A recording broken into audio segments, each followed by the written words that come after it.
The Necromancer is often a sort of class, subclass, whatever, in any RPG that people just love, myself included.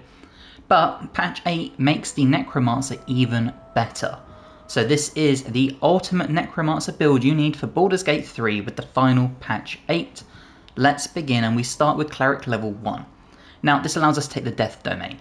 What it'll also mean is we gain a bunch of other stuff. For example, we will have our level 1 spell slots, our domain spells, Wisdom saving throw proficiency, Charisma saving throw proficiency, simple weapons, Morning Star, light armor, medium armor, which is what we're going to be wearing, because what better way to protect ourselves, and shield proficiencies with this build. Now when it comes to your cantrips, when you first start this, you're not going to be able to take Toll the Dead. So pick any spells, but you want to take Bursting Sinew, Guidance, and then in this third slot, just take whatever for now. And that will allow you to take the Death Domain. The Death Domain will give you Reaper, so your Necromancy cantrips that target only one creature can target an additional one. Instantly a really good first level ability. We'll also gain martial weapon proficiencies, we gain False Life, Ray of Sickness, and we get to pick a cantrip. Now for this to work properly, make sure you take Bone Chill here. If you take Toll the Dead, you cannot take Bone Chill again. So come in here, take Bone Chill, go forward, and then make sure you go back and you'll see Toll the Dead is now available to pick as a cantrip at the start. This will allow you to have Toll the Dead, Bursting Sinew, and Bone Chill. Very important. Now as we go through, for your deity, take whatever fits your roleplay. Choice is yours. And it comes to your ability points. Now, if you're starting from the start of the game, I would have this: 8 Strength, 10 Dexterity, 14 Constitution, 16 Intelligence, 16 Wisdom, 10 Charisma. If you are using my item guide and respeccing at the end of the game, you're going to want to switch your Constitution down to 8 and probably put the rest into Dex to help your initiative. What I will say here is if you are respeccing, or if you're taking this from the start of the game, the feats you take are going to be the same regardless, so you don't need to worry. This will only affect you based on what your sort of part in the game you are, so just bear that in mind as well. For your proficiencies, take whatever you feel like. And then at level 2, we're going to multi-class into the Wizard. Now you probably guessed because the Wizard has the Necromancy school, that is what we're going with. For your cantrips, I would personally take the following. I would take Firebolt, and I'll take Ray of Frost. Obviously, for me, Cold and Necrotic really go well together. Fire, just because why not. And then Light, because this is a really good utility spell you can use. When it comes to your first level spells, we're going to take Ice Knife. We're going to take Magic Missile. This is phenomenal from the start of the game to the end of the game. We're going to take Thunder Wave, a really good spell for pushing enemies off of balconies, beams, ledges, all that fun stuff. We're going to take Shield. This is, again, phenomenal, nice reactionary based spell to protect yourself. We're going to take Burning Hands and Chromatic Orb. Now you might be thinking, why aren't we taking things like False Life or Ray of Sickness? We already have them. So just be careful of what you pick here, because a lot of these spells you will already have. At level 2 we stick with the Wizard, and we're going to take, obviously, the Necromancy school. So this gives you Necromancy Savant. Learning Necromancy spells from scrolls costs half as much, becoming 25 gold pieces per spell level. And don't forget the Wizard can learn spells from scrolls. We also unlock Grim Harvest. Once per turn, if you kill a creature with a spell, you gain hit points equal to twice the spell slot level used, thrice if it's a Necromancy spell. So again, kill creatures with our Necromancy spells and we regain hit points. We can pick 2 more spells at this point, and for me personally, I would take Witch Bolt and I would take Longstrider. Wizard level 3 unlocks our second level spell slots. For this one, I would come in here and I would take Mirror Image first, a nice way of boosting your AC by a maximum of 9. And then we're going to take Hold Person, a great way to control a battlefield and let your summons do some big damage.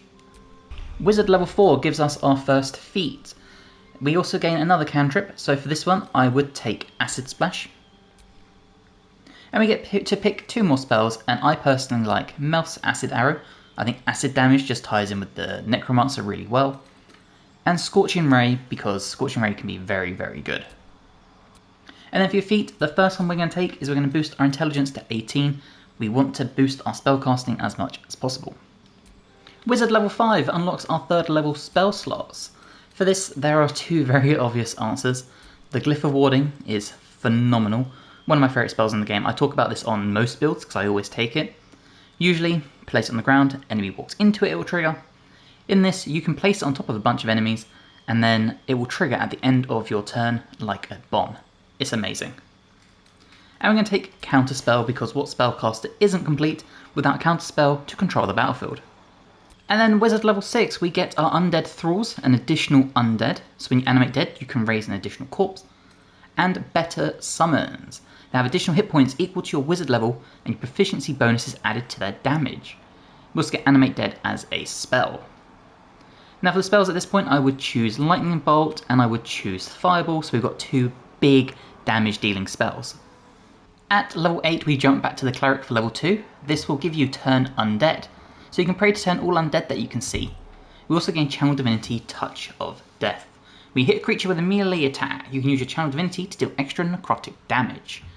Now the reason we started with the Wizard for 6 levels, or I should say start with the Cleric, was to get armor proficiency. We then jumped over to Wizard because I feel like getting the summons first is more important.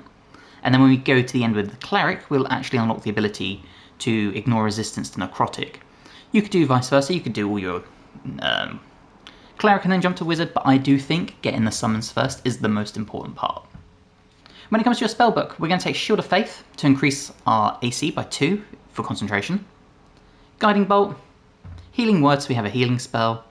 Inflict Wounds, because this is an amazing necrotic spell, especially for first level, that you can upcast to deal insane damage. And then Bane. Cleric level 3 unlocks 5th level spell slots as well as a bunch of other abilities. Now for a spell here, we are going to come in and we're going to take Spiritual Weapon, because this is a great little summon you can get. Cleric level 4 will give you your next feat, so for this one we're going to take Sacred Flame as a quick cantrip. And then we're going to take the ability improvement and we're going to bump our wisdom up to help our wisdom spells.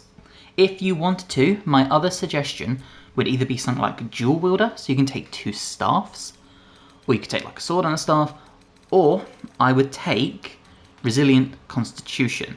However, if you're using the Amulet of Greater Health like we are, you don't need this. So we can put it into the Wizard. Or into Wisdom, sorry, not the Wizard. We gain one more spell, and for this one I would just take something like Enhance Ability. Cleric level 5 brings Destroy Undead, so when you successfully turn an undead creature, it also takes 4 to 24 radiant damage. We also get our 6th level spell slots, and there are 2 really good important spells to take at this point. The first, Spirit Guardians, we can turn this into Necrotic as well, and this is just truly phenomenal. And because we're going to be having concentration or Constitution saving throw proficiencies, which will help our concentration, you could keep this up for the whole fight and just have enemies run into you, run into enemies. It's amazing. And then the other one we're going to take is Mass Healing Word, just in case we need some more healing capabilities. And then finally, Cleric level 6 brings our Channel Divinity Charge, and Inescapable Destruction. Spells you cast ignore resistance to necrotic damage. We gain one more spell, and honestly at this point you can kind of take anything as long as you don't already have it in your spell list. Okay, let's go over our items, and we're going to start with the Circle of Bones. This will boost our undead. Allied undead within 6 meters are resistant to bludgeoning, slashing and piercing damage, as well as gaining Animate Dead as a spell. We're going to take the Divination Cloaks. When you poison a foe, you heal yourself for 1d4 hit points. We've got a few poison based spells, so this could be very helpful. The Boots of Genial Striding, so unimpeded by difficult terrain. Honestly, any medium armor that you think will fit is really good here. I like the UNT Scale Mail because it leaves things like the Armor of Agility for your rogues and your wizards. It will still allow us to add our dex to our medium armor, and we gain a +1 bonus to our initiative. We're going to take the Quick Spell Glove, so cantrips that cost an action cost a bonus action, and if we trigger this and use it on one of our Toll the Dead, for example, we can damage 2 enemies with 1 cantrip with a bonus action, still freeing up our main action. We're going to take the Crypt Lord Ring to gain a use of the level 6 Necromancy spell Create Undead. We're going to take the Burnish Ring for Paralysing Ray, another Necromancy spell. The Amulet of Greater Health sets our Constitution to 23 and advantage on Constitution saving throw checks. The Staff of Cherished Necromancy, the best staff for any Necromancer build in the game. Creatures have disadvantage on saving throws against your Necromancy spells. We get Life Essence Harvest, so when the wielder kills a hostile creature with a spell, they greatly absorb its energy and gain Life Essence until their next long rest. If we come in here, Life Essence, when the wielder kills a hostile creature with a spell, they'll greedily do it. I was reading the wrong thing. Ends the day and restores all... Sorry, here it is. Affected entity has absorbed creature's essence. It uses that essence to cast any necrotic spell without consuming a spell slot. So again, 3 necromancy spells here. And then pair it with a shield. I'm using Cleric shield just because you gain +1 bonus to spell save DC. I also like the Absolute's Protector. Now this obviously is less of a big shield, but you gain things like Fire Shield Chill. We receive all damages reduced by 1. You could even take shields that just don't really add anything and just boost your AC to +3, +4, whatever. Choice honestly is yours, but we are rocking a lovely 19 armor class. You'll also see we have 20 temporary hit points, and that's because I think doing the Necromancer Tay storyline, and honestly, the game's been out for about 2 years now, it's okay to give spoilers. This is an Act 1 quest that will finish in Act 3. And essentially, what it will allow you to do is, on a long rest, gain 20 temporary hit points, and gain Dance Macabre. This will give you 4 ghouls to fight alongside you. It is a 5th level spell. So if we get these going, you'll see we have a bunch of undead thralls, and these will just follow you around. And you see we even have the undead ward if we're near them. So this is really worth it because these are amazing, and you'll see we still have all our spell slots. Now, as well as our ghouls, we can summon some other people. So we are going to want to start with our Create Undead, and to allow us to have 1 mummy. Never mind, we can't reanimate these people. That's okay. We'll do that after the fight. Instead, we will create undead when I can find that. Here we go. Animate dead. Let's get some zombies. And there you go. Now you'll see that did not use one of our spell slots, and it is now gone. We also do have Animate Dead here, which we can upcast. Now bear in mind, if we were to, for example, animate a ghoul, we'll do it at 5th level, as I move everyone over a little bit. There we go. Right, let's try this again quick. So Animate Dead, we'll get a zombie, no we won't. Ghoul, 5th level, 1, 2. You'll see our original one has disappeared, so just bear that in mind. And this one also used a spell slot. But let's start the combat. Okay, you can see we are within the combat, and we're quite low down the turn order, but you can just see the row of summons we have ready to attack. Now you see the enemy's about to hit us, so we can shield up, therefore avoiding being ensnared, and this lasts for the entire thing. And at this point, our ghouls are ready to just do their thing and start attacking. You'll see those ones can paralyze people, and the damage is just a lot of fun. And you'll see we've still got more to go. These ones we can actually control. So we can send these ones up here, for example. Make them climb some ladders. And take a nice little swing. Same with these ones. Now unfortunately some will miss, some won't, some will work by themselves.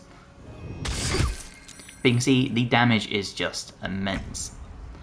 And at this point we can start pumping out some stuff. So first thing we're going to do is we're going to turn on our quick spell gloves, which are, when I can find them, just here. And let's get our Toll the Dead going. So let's do it on the spellcaster, and we'll do it on Skeeve here. And as you can see, pretty decent damage. The next thing we're going to do is we're going to help out our summons as much as possible, and let's get a 4th level whole person going. So we'll hold them, and we'll hold them. And there you go. Unfortunately, 2 of them made their save, but 1 hasn't. But what you'll notice is now all melee hits on this character will be guaranteed critical hits while he is held. As our ghouls continue to just swarm the battlefield. And you can see, enemy held there, enemy paralysed there. And the ghouls are really good at keeping other enemies busy. You'll see we made our concentration save as well. And then again, time for our ghouls to start doing their thing. You'll see massive crits all over, paralysing enemies as well, as we wait for the turn order to finish. And then it's time for our other ghouls to start doing their thing. These ones we can control. And you'll see it's just so easy to land crits, because either the enemies are paralysed or they're held with the held person.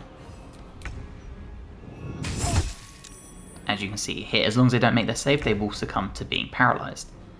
Which means we can once again come in with things such as our Toll the Dead, and we can put it on both these characters here. And you see the damage we can just pump out is crazy, and then if we want to, we could even throw out a spiritual weapon, get that great axe going, say down here, and just put another summon on the battlefield for us. And as you can see, crits all over the place. And now as you can see, it's time for our ghouls to keep swarming, and this is exactly what they will do. You can even trigger other abilities such as Sentinel with things like this. But you see, this is just such a nice way for your summons to keep the enemies busy, allowing you to focus on the bigger people, allowing you to keep the archers like moving around, such as the one up here. Lots of really cool stuff, and especially if they can benefit from the undead ward thanks to the circular bones. And again, we can just use this to start chasing down enemies if need be. And again, another big enemy killed thanks to our swarm. We can then use our spiritual weapon to start hunting down enemies. Just lots of really fun things. But of course we do have other abilities we can do, so let's do a... where is it? We'll do... our Spirit Guardians. So let's get our Spirit Guardians with our radiant damage going. We'll do it. You can upcast if you want, I don't really see the point. And here we go, and let's just start running. You see they took 13 damage from that. And again, if we needed to, we could boost our healing, all sorts of fun things. And the swarm will start chasing down other enemies. So now they're all going after these archers.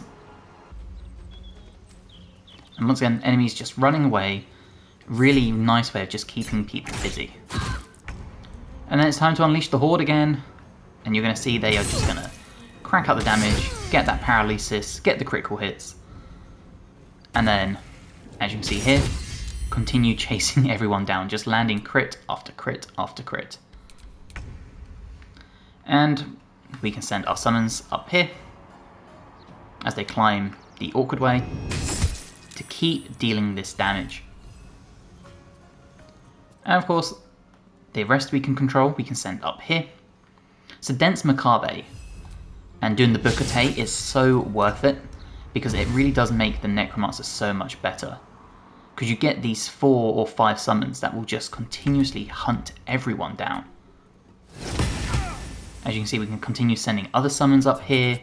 We can start running towards the enemy, trying to activate our Spirit Guardians, which we will actually dash for because we might as well get some damage this turn. Just like this. And you could just let the autonomy of the computer and AI just do its thing with your summons. And then you can really focus on other areas. For example, if your summons are dealing with the big boss, you can focus on the minions.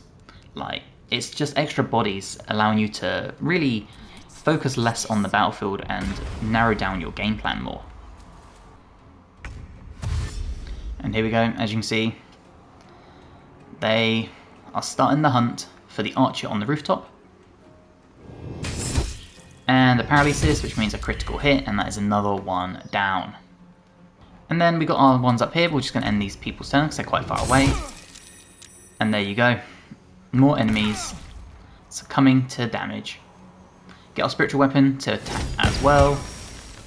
And as I said, you can upcast your inflict wounds. So if we were to do it at 4th level, you'll see 33 damage and we gained 12 hit points from it. So as you can see, this is just a phenomenal build. You ignore all resistance to necrotic. Your minions can paralyze. You can hold person, meaning you can crit with every melee hit. It is just insane. We didn't use any of our channel divinities, none of that stuff. If we were to short rest, please note we do not get our spell slots back, but that's okay because we still have all our summons and we do still have arcane recovery. So I really hope you have enjoyed this build. If you have, let me know in the comments below and let me know what you'd change. Would you make it a melee frontliner? And instead of using the Staff of Atreus Necromancer, use like the Sword of Chaos or something? Let me know, I'd love to hear from you. If you're not already, please like the video and subscribe to the channel for more. I've got more guides to Baldur's Gate, Dragon Age, Path of Exile, all the RPG goodness you could ever need. And hopefully, I'll see you in the next one. Bye guys.